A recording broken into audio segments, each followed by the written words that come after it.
Hi everyone, my name is Awadhesh Singh. दोस्तों, हम अपने फिजिक्स एकेडमी क्लासेज के यूट्यूब चैनल पर आप सभी का स्वागत करते हैं। आज हम बात करेंगे क्लास 12 फिजिक्स का जो दूसरा चैप्टर है स्थिर वैद्युत विभव तथा धारिता के जो अगला टॉपिक्स है। इसके कुछ टॉपिक्स पे तो हम लोग चर्चा कर चुके हैं पिछले वीडियो में। आज का जो हमारा टॉपिक्स होगा वो है आवेशों के निकाय के कारण वैद्युत विभव। ठीक है, आवेशों के निकाय के कारण वैद्युत विभव। ठीक है, आज हम इसी पे चर्चा करेंगे। तो यदि आप हमारे चैनल को सब्सक्राइब नहीं किए हैं तो पहले सब्सक्राइब करें, लाइक करें। ठीक है, उसके ताकि आपको नोटिफिकेशन हमारा समय समय पे मिलता रहे और आप हमारे वीडियो को देखते रहें। ठीक है, तो हम यही चाहेंगे आप पहले चैनल को सब्सक्राइब करें। चलिए, अब हम आज का टॉपिक्स स्टार्ट करते हैं। आवेशों के निकाय के कारण, आवेशों के निकाय के कारण विभव आज का हमारा ये टॉपिक है। देखें, ये जो टॉपिक्स है ये कई रूपों में पूछा जाता है, पहले ये क्लियर हो जाए। एक प्रश्न तो यही बनता है कि आवेशों के निकाय के कारण विभव ज्ञात कीजिए या विभव बताइए या विभव का सूत्र स्थापित कीजिए। दूसरा आपसे क्वेश्चन ये बनता है कि बहुल आवेशों के कारण, बहुल मतलब कई आवेशों के कारण वैद्युत विभव ज्ञात कीजिए या वैद्युत विभव का सूत्र स्थापित कीजिए। ठीक है, या आपसे इसी को ये भी कहा जाता है कि बहुल आवेशों के कारण किसी बिंदु पर वैद्युत विभव ज्ञात कीजिए। तो सबका एक ही आंसर है। बहुल आवेश का मतलब ही होता है कि आवेशों से बना हुआ एक निकाय। बहुल मतलब कई आवेश, और यहाँ लिखा भी है आवेशों। आवेशों मतलब कई आवेश। ठीक है, तो कई आवेशों से अगर कोई निकाय बना है तो उसको हम बहुल आवेशों से बना निकाय भी कह सकते हैं। ठीक है, तो इन सब का सेंस एक ही है।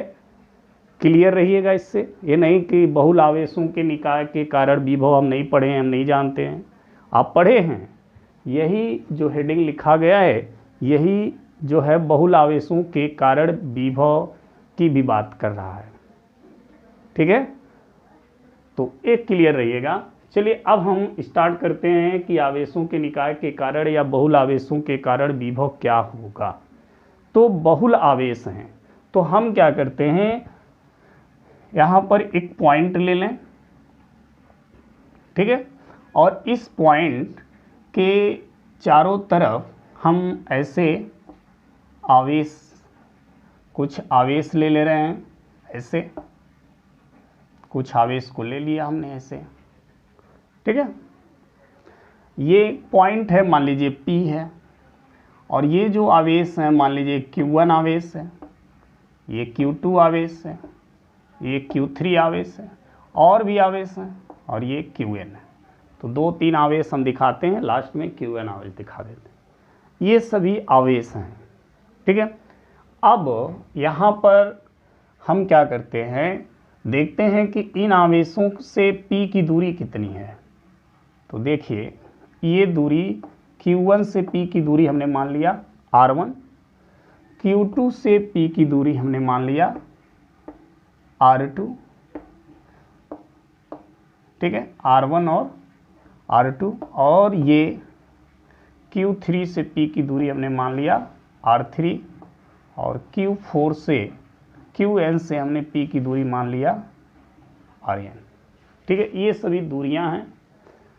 तो ये सभी आवेश जो हैं मिल करके ये इस पॉइंट पर कितना विभव उत्पन्न करेंगे, आज हम इसी की चर्चा करेंगे। हमारा हेडिंग भी यही कह रहा है, हमारा जो टॉपिक है वो भी यही कह रहा है कि आवेशों के निकाय के कारण विभव। तो कई आवेश हैं, इनको मिलाकर एक निकाय बना है और ये सभी आवेश मिल करके किसी पॉइंट पर कितना विभव उत्पन्न करेंगे, आज इसी पे हमारी चर्चा आपसे होगी। तो उसके लिए हमने क्या किया, कई आवेश ले लिया। तो यहाँ लिखेंगे माना Q1, माना कोई निकाय Q1, Q2, Q3 dot dot Q1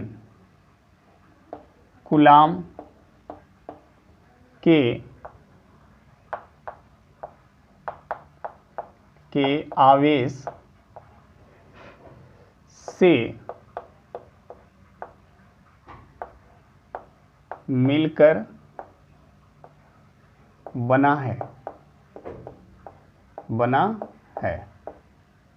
ठीक है। हमने मान लिया कि कोई निकाय है जो Q1, Q2, Q3 dot dot Q1 coulomb के आवेश से मिलकर के बना है और ये सभी आवेश बिंदु P पर वैद्युत विभव उत्पन्न करेंगे।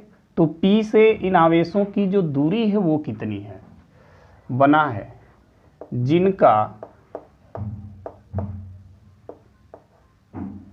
जिनका बिंदु P से दूरियां क्या हैं, R1, R2, R3 dot dot Rn है, ठीक है। जिनका P से दूरियां क्या हैं, R1, R2, R3 dot dot Rn है। क्लियर। अब इन सभी आवेशों के कारण P पर विभव कितना होगा।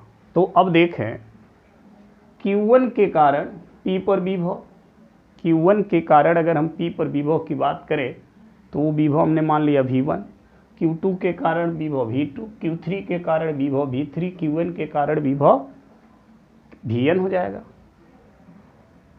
तो देखें बिंदु P से दूरियां इतनी हैं तथा इन आवेशों के कारण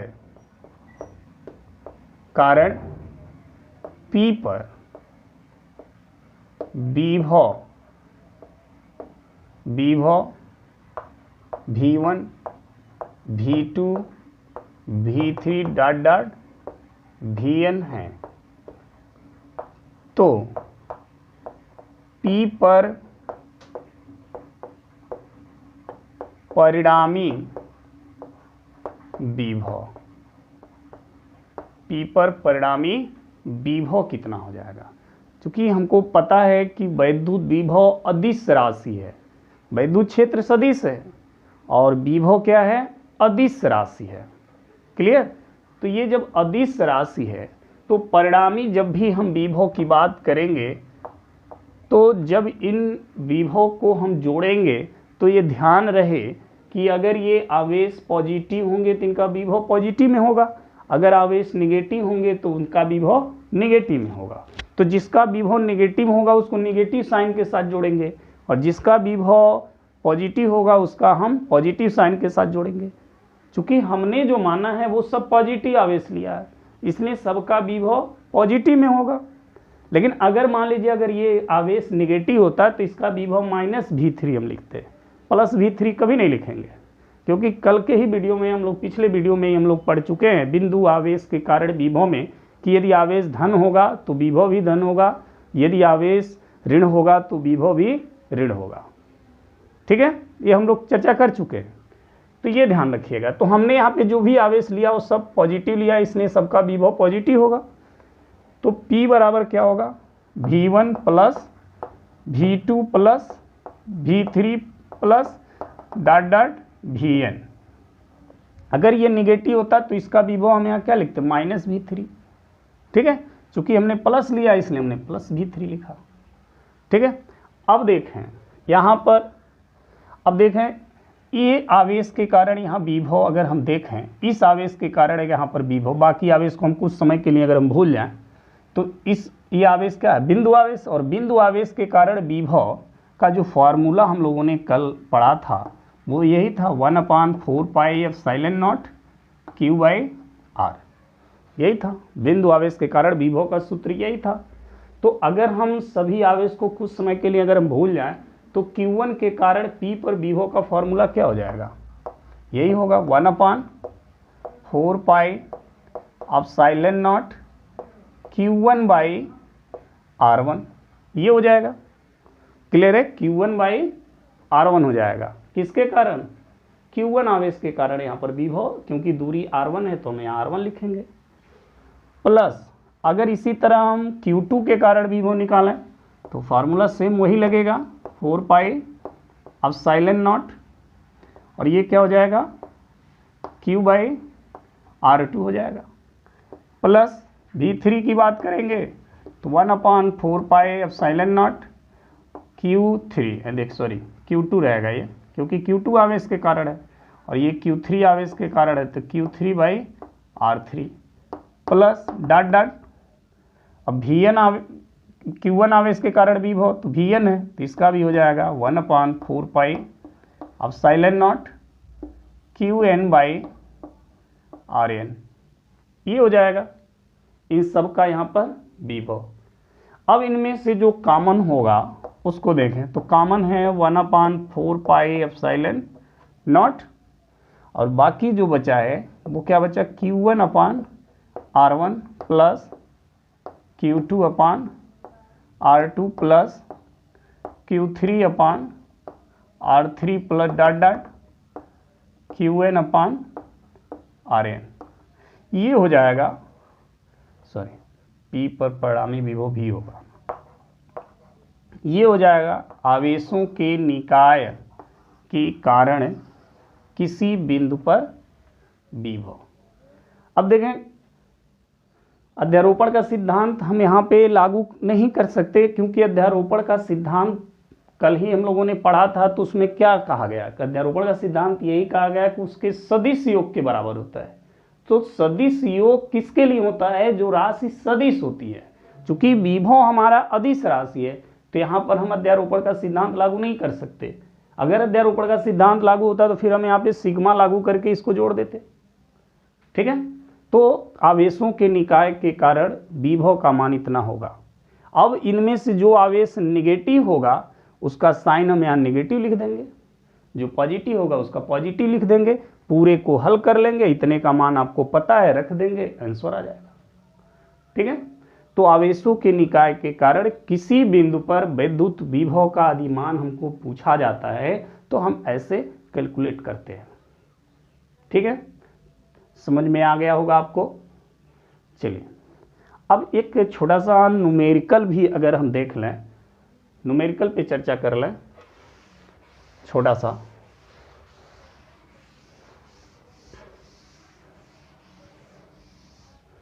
तो देखें, मान लीजिए हमारे पास दो आवेश है, ये दो आवेश है। इस तरह से मान लीजिए हमारे पास ये दो आवेश है।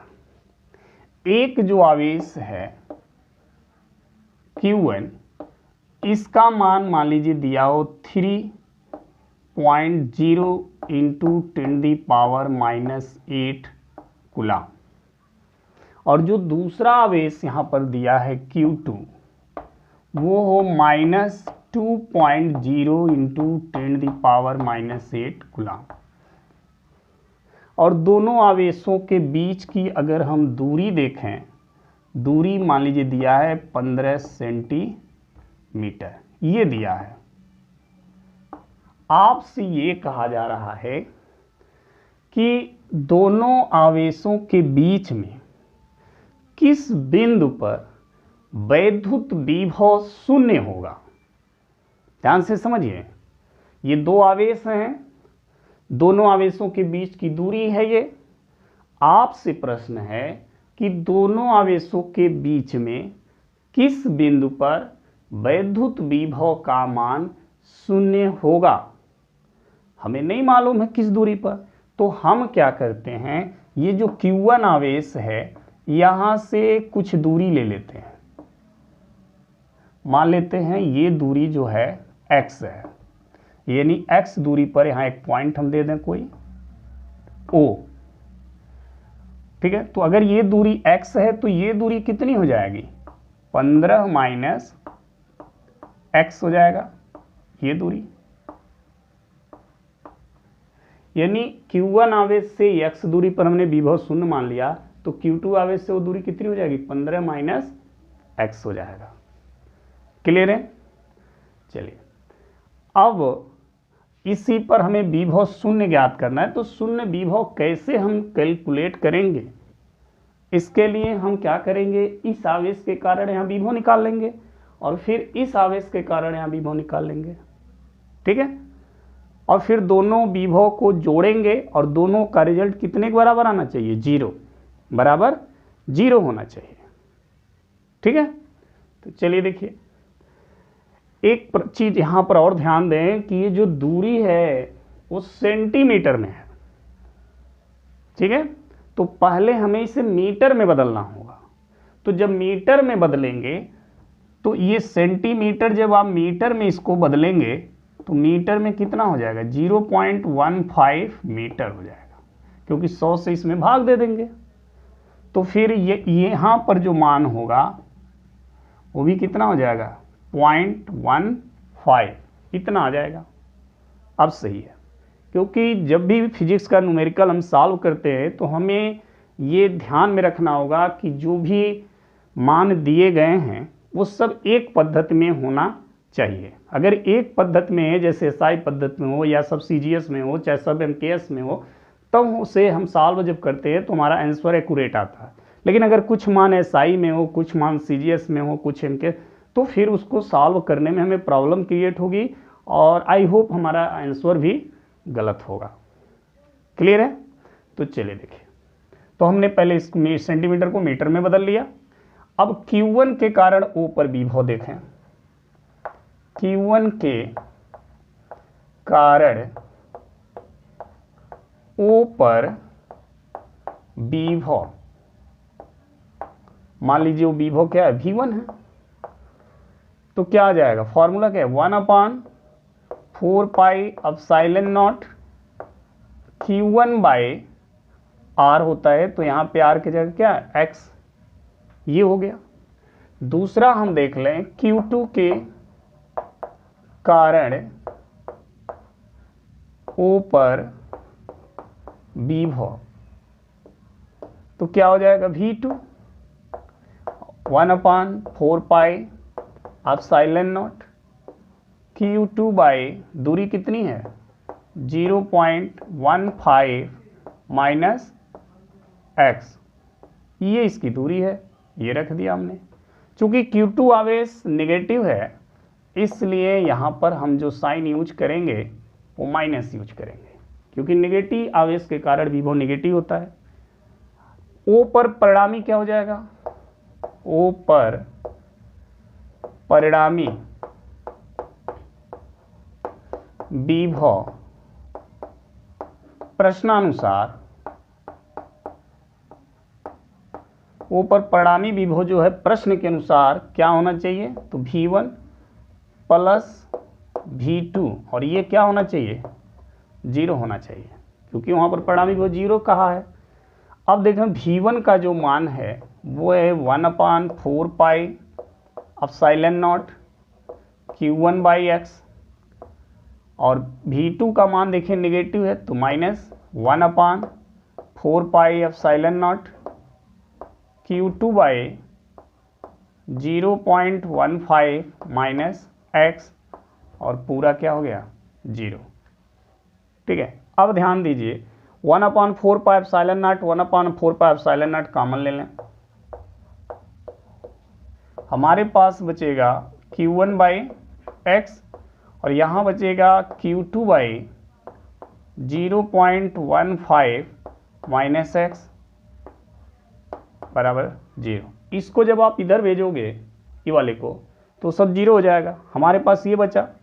अब Q1 का जो मान है वो रख दें 3.0 into 10⁻⁻8 upon X, minus Q2 का मान है 2 इंटू 10⁻⁻8 अपॉन 0.15 माइनस एक्स बराबर 0। 10⁻⁻8 को कॉमन करके उधर भेज देंगे तो 0 हो जाएगा। तो हमारे पास बचेगा 3/x minus 2/0.15 minus x equal to 0। इसका गुणा इधर कर दें, इसका गुणा इधर कर दें।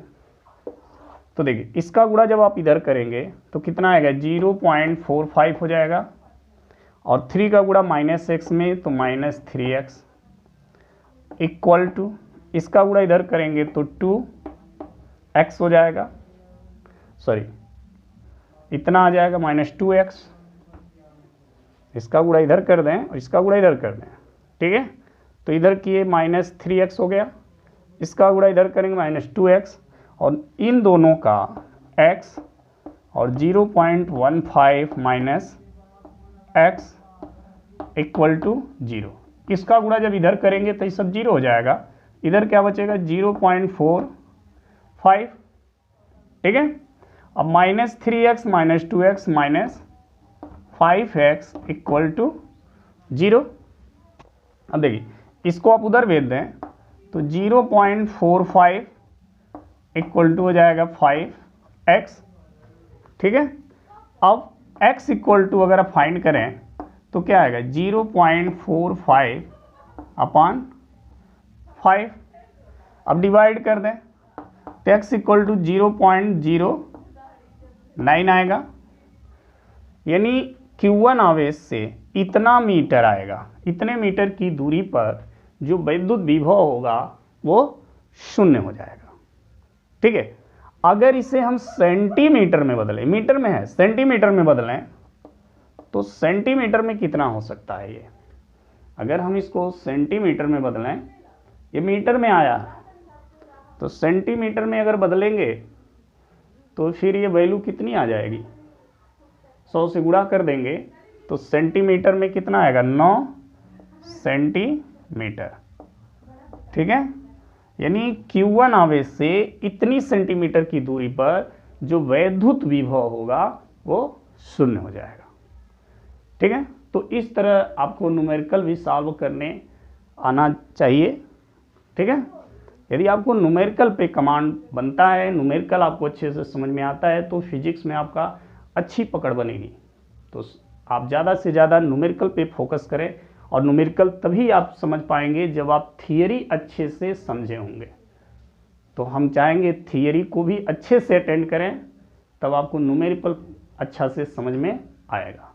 तो आई होप आपको हमारा ये क्लास अच्छे से समझ में आया है। अगर अच्छा लगे तो कमेंट बॉक्स में ज़रूर लिखें, अपने दोस्तों को शेयर करें ताकि वो इसे सब्सक्राइब करें और हमें एक नया एनर्जी मिले और हम फिर अच्छे से वीडियो आपको प्रोवाइड कर सकें।